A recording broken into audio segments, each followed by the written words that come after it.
Empires rise and they do fall. Kings succeed and sometimes they do fail. But God delivers, God restores, and God revives. And God advances his mission without interruption. Welcome to day 108 of the 180-day Bible journey. Today we learn how to trust God, his deliverance, how to embrace repentance, how to discover God's word and stand firmly in our mission. As we start in 2nd Chronicles chapter 32 today, we see King Hezekiah preparing the people against the invasion of the Assyrians. Sennacherib, the king of Assyria, he boasted of his conquest of other lands. Ezekiel prayed and God answered, and God sent an angel to destroy the armies of the Syrians. Hezekiah was tested, he was humbled, and he prospered thereafter. When God fights for you, no enemy can stand. In 2nd Chronicles chapter 33, Manasseh reigned after King Hezekiah, and he did evil before the Lord. He was building altars, he practiced witchcraft, he made his sons to go over the fire, and then we saw that he was carried captive.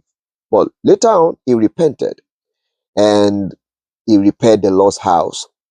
And his son, Ammon, reigned afterwards. He did evil before the Lord, and he was killed by his servant. There is no one that is beyond God's mercy when they do sincerely repent from their heart. In 2nd Chronicles chapter 34, Josiah started reigning at 8 years of age, and he started seeking the Lord of his fathers, David, at age 16. Doing that which was right, he purged Judah of evil. And later on, the book of the law was found, and he started teaching the people and reading it before the people. He understood the transgressions the land has committed and the wrongs that they have been done. And later on, we saw Josiah making a covenant before the Lord and with the people to seek the God of their fathers. Revival begins when God's word is rediscovered. I believe we'll rediscover the word of God, the promises of God, even through this 180-day journey. In 2nd Chronicles chapter 35, Josiah prepared the temple and held the Passover like the days of Samuel for Judah and for all of Israel. It was a big event. It was a big thing before the Lord and also before the people. And then we saw Josiah dying in a battle he shouldn't have been involved in at the first place. It shows us that great leaders, even though they are great, they are still mortals, and they must come to an end one day or the other. In 2nd Chronicles chapter 36, Josiah's son Jehoahaz reigned for 3 months, and he was taken away to Egypt. Both his son Joachim and then his sons later, they reigned and they were carried away to Babylon.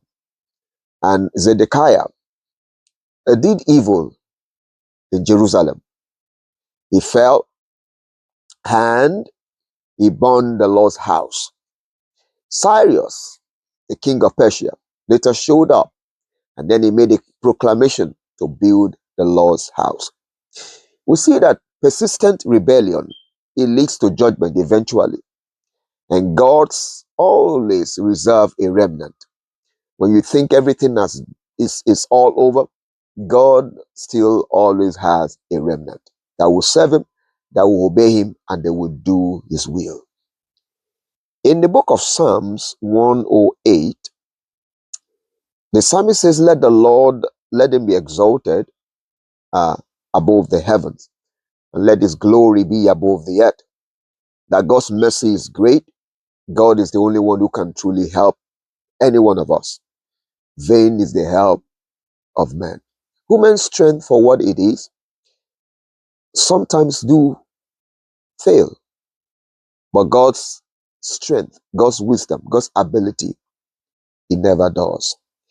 In the book of Acts in the New Testament, in Acts chapter 28, we now see that the people at Malta, They welcomed Paul and the people from the shipwreck.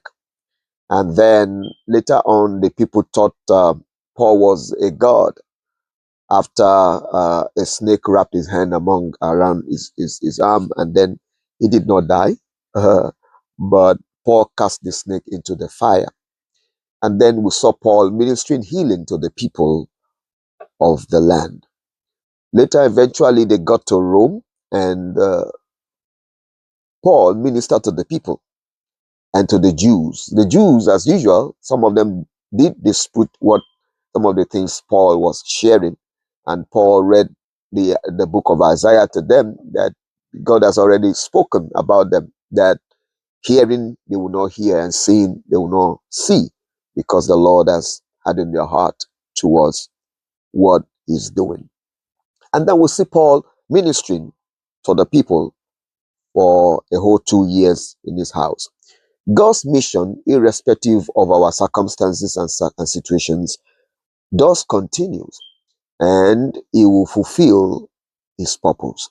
And now our prayer today is that God's mission, God's call, God's assignment for our lives will continue, irrespective of what the situation and the circumstances might be.